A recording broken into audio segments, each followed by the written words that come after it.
অনলাইনে বিদেশের জন্য টাকা জমা দিব, যদি টাকাটা মেরে দেয়, যদি ভিসাটা না দেয়, তাহলে আমি কি করব? ঠিক এই কারণে আমরা ডিসাইড করছি যে আমরা face to face direct Bangladesh থেকে যোগ্য রাইডারগুলিকে হায়ার করব। আমরা তাদের কাছ থেকে অ্যাডভান্স কোনো টাকা নিব না। কাতার এসে পৌঁছানোর পরে তারপর তার সাথে আমার যে কথাটা হবে সেটা আমরা টাকাটা নেব। আসসালামু আলাইকুম, সবাই কেমন আছেন? আশা করি আল্লাহ পাকের রহমতে সবাই অনেক ভালো আছেন। আপনাদের জন্য একটা খুশির খবর নিয়ে এসেছি, স্পেশালি তাদের জন্য যারা আমার ইউটিউব চ্যানেলে ফুড ডেলিভারি কন্টেন্টগুলি নিয়মিত দেখে ইন্সপায়ার হয়ে যারা ফুড ডেলিভারি কাজে কাতার আসতে চান, কোনো প্রকার দালাল বা এজেন্ট ছাড়াই সরাসরি আমাদের মাধ্যমে, স্পেশালি তাদের জন্য। এবার অনেকেই প্রশ্ন করতে পারেন যে আমরা কেন কোনো দালাল বা কোনো ট্রাভেলসকে ভিসা না দিয়ে ডিরেক্ট আপনাদেরকে ভিসা দিতেছি। এর কয়েকটা কারণ আছে। নাম্বার ওয়ান কারণটা হলো, দেখুন আমরা যখন কোনো একটা ট্রাভেলসকে ভিসাগুলি দিই বা কোনো একটা এজেন্ট বা দালালকে আমরা ভিসাগুলি দিই, তারা কি করে, সেই আমরা যে প্রাইসটা দিই তারা এই প্রাইস থেকে একটু বেশি রাখে তাদের প্রফিটের জন্য।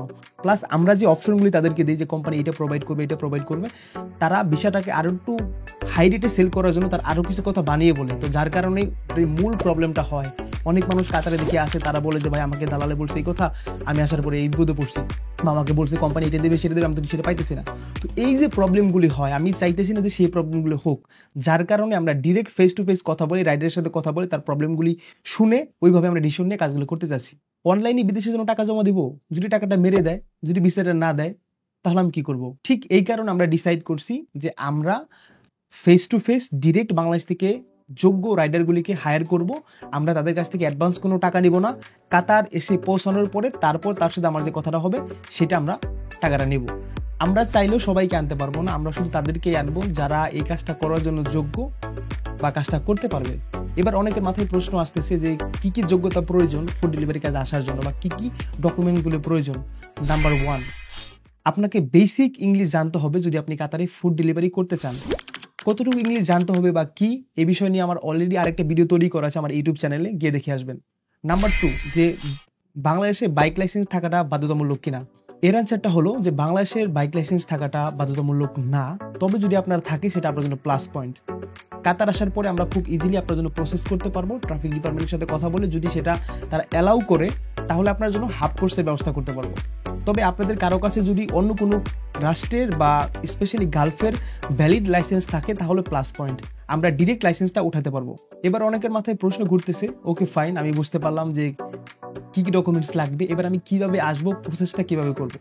প্রসেসটা করার জন্য আপনার পাসপোর্ট ফটো এবং কি আপনার এক কপি ফটো আমাদের দেওয়া হোয়াটসঅ্যাপ নাম্বারে হোয়াটসঅ্যাপ করতে হবে। এবং কি আপনার যদি কোনো কিছু জানার থাকে, আরও কিছু বোঝার থাকে, আপনি চাইলে আমাদেরকে কল দিতে পারেন, আমাদের সাথে কথা বলতে পারেন। আপনার ডকুমেন্টসগুলো আমাদের কাছে পাঠিয়ে দেওয়ার জন্য যখন আপনি একদম ডিসাইড করবেন যে হ্যাঁ আমি এখন কাতারে আসবো, তবে আপনার কাছে আমার একটাই রিকোয়েস্ট থাকবে যে আপনি 100% আপনার ফ্যামিলির সাথে কথা বলে প্রিপারেশন নিয়ে তারপর ডিসাইড করেন যে আসবেন কি আসবেন না। কারণ আপনার জন্য আমরা সব কিছু করলাম, ভিসা অনলাইন হওয়ার পরে যদি আপনি পরে ডিসাইড করেন যে আপনি আসবেন না, ডিসিশন নেন, দেন তাহলে কিন্তু আমাদের উপর লস হয়ে যাবে। তো এটা আপনি করবেন না। মানুষ আসে না, আমাদের নিজেদের একটা সমস্যা কি যে আমরা কোনো কিছু ফ্রিতে পেলে সেটার মূল্যায়ন খুব কম করি। অথচ এই সেম কাজটা যদি অন্য কোথাও করে আপনি যদি 50,000 টাকা জমা দিতেন তাহলে কিন্তু আপনি চাইলে ওর ব্যাক করতে পারতেন না।